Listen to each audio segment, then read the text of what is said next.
Welcome to this year's rallying symposium. We're going to be talking about cellular vulnerability and cell therapies and what all of this means. And what I thought I'd do is start off by putting everything into context. So where to begin this discussion? And I think the best place to start is with this chap here. This is Konstantin Tretiakov. And as a PhD student in Paris, he's Russian originally, but he went to Paris to do his PhD. And as a PhD student, he discovered, while looking at sections of brains from people with Parkinson's and comparing them with people that didn't have Parkinson's, he discovered that there was a loss of pigmented cells in an area of the brain called the substantia nigra. And so when he was looking down the microscope, this is basically what he was looking at. These pigmented cells on panel A, you can see a dark staining sort of on either side of the midline, midway down there. This is a flat section through the upper brainstem or lower part of the brain. This is we're referred to as the midbrain. And at panel A is an aged midbrain. So this is coming from somebody who passed away in their 70s or 80s. And panel B, you can see that dark pigmentation is a little bit absent. Those cells are not really there anymore. And this is what he saw when he looked down the microscope. He saw that these dark cells were missing. The next big step in this process, in this history, came from a Swedish researcher named Arvid Carlsson.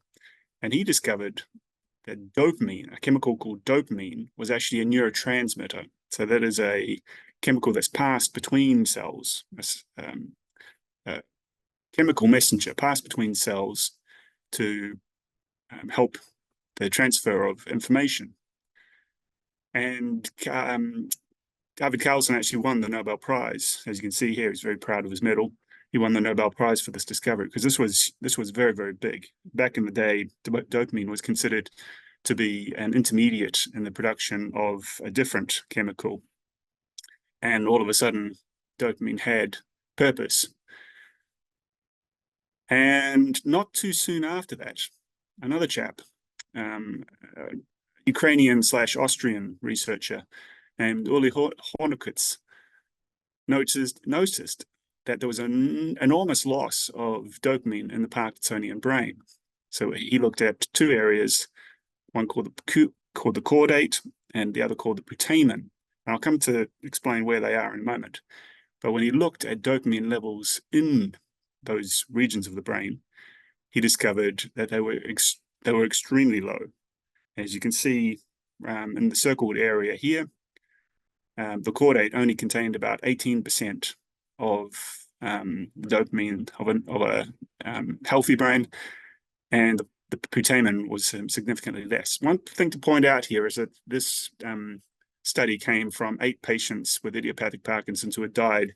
So they lived out the natural course of their lives and had lived with Parkinson's for quite some time. So this was a major step forward in our understanding of the early days of our understanding of Parkinson's. And as I was saying, I was going to explain where the caudate and putamen are.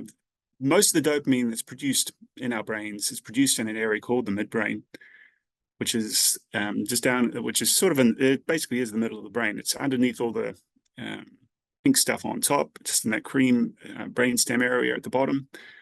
Now the blue dopamine neurons, they project, that's the substantia nigra dopamine neurons, and they project up into the putamen and to the caudate nucleus.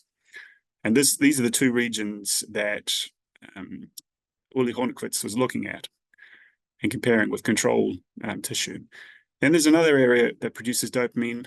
A lot less dopamine is produced in this area. This is the ventral tegmental area, or VTA, and that projects up into the cortical parts of the brain. And while the VTA projections are involved with cognition and reward, the substantia nigra projections to the caudate and the putamen are primarily involved in motor movement. So when people lose their dopamine in the substantia nigra, all of a sudden they've lost the dopamine that's involved with the motor coordination, and this results in inhibition of movement. So people know what they want to do, they know they want to move their leg, but the brain becomes, the part of the brain involved with this becomes inhibited. And you can see this when you look at postmortem sections. So on the left-hand side, there is a section of the putamen from a frontal plane, and you can see that, that there's a dark staining, and this is the fibers of the dopamine neurons being stained with a particular dye. And 1 or 2 years after diagnosis, you can see there's a slight loss of these fibers. But then for a long-term case of Parkinson's, such as 27 years with the condition, you can see that those dopamine fibers are almost all gone. So this is what it looks like in the putamen as the disease progresses. And the loss of these fibers in the putamen got people thinking that maybe we could replace these fibers. And this is where an important gentleman, he is the 2024 J. Van Andel Award winner for outstanding achievements in Parkinson's disease, Professor Anders Björklund, another Swedish researcher. He proposed the idea of transplanting dopamine neurons into the putamen to replace those lost fibers and provide the system with the much needed dopamine to oil the engine. And if you see him walking around the building over the next 2 days, by all means, go up and have a chat to him. He's a wonderful guy, very down to earth, and a remarkable human being. And they were doing cell transplantation trials in the 1990s in Sweden. And we'll come back to that in a moment. So this is a bit of background for you about the dopamine system and how we've learned what we've learned about the vulnerability of the dopamine neurons. And the question then becomes, why are dopamine neurons dying? Why are they so vulnerable? And there's lots of different ways that they could be made vulnerable. One thing that people have noticed in the Parkinsonian brain is that there's the aggregation of particular proteins in the dopamine neurons. One protein in particular, alpha-synuclein, is particularly prominent in the research. And Thomas Goralski is going to talk about how the cells respond to this protein aggregation. And we're also going to have a discussion about genetics of Parkinson's. About a quarter of people living with Parkinson's carry a genetic risk factor, for a genetic variant in their DNA that makes them vulnerable to Parkinson's. It doesn't mean that Parkinson's is a genetic disease. There are lots of people walking around with these genetic risk factors and they never develop Parkinson's. But it certainly is seen to be influential in increasing one's risk of developing Parkinson's. And Vanessa Howland from the Van Andel Institute here is going to be talking about genetic risk factors, how they affect the biology of cells. Then we were lucky we got Professor Laurie Sanders. She's going to come and talk to us about her work on mitochondria. Mitochondria are present in almost every cell of our body. They are the power stations or the batteries of the cells. They provide all the energy that cells need to do their functions. And they're remarkable little structures, actually. We believe that they are originally bacteria that were absorbed by cells, and a symbiotic relationship developed, and these bacteria hung around in the cells, providing the cells with energy, and the cells provided the bacteria with food. So everyone was happy. But as a result, mitochondria also have their own DNA. And what Laurie Sanders has identified is that DNA damage to that mitochondrial DNA could be a potential biomarker for Parkinson's, and she's going to come and talk to us about that. Then we're going to have a presentation by Professor Ed Fon, and he's going to talk about how we can take cells from people with Parkinson's or healthy individuals and grow them into dopamine neurons or other types of neurons in the cell, in cell culture, and test them to see which treatments might work for which people. So that's something to look out for as well. And then we'll have Martin Mueller.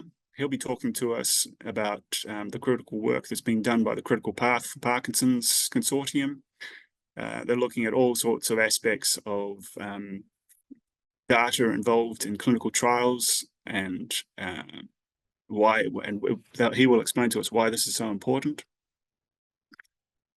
We'll have a presentation about gene therapy. So this is a new and evolving area of medicine that involves treating diseases with DNA rather than pills.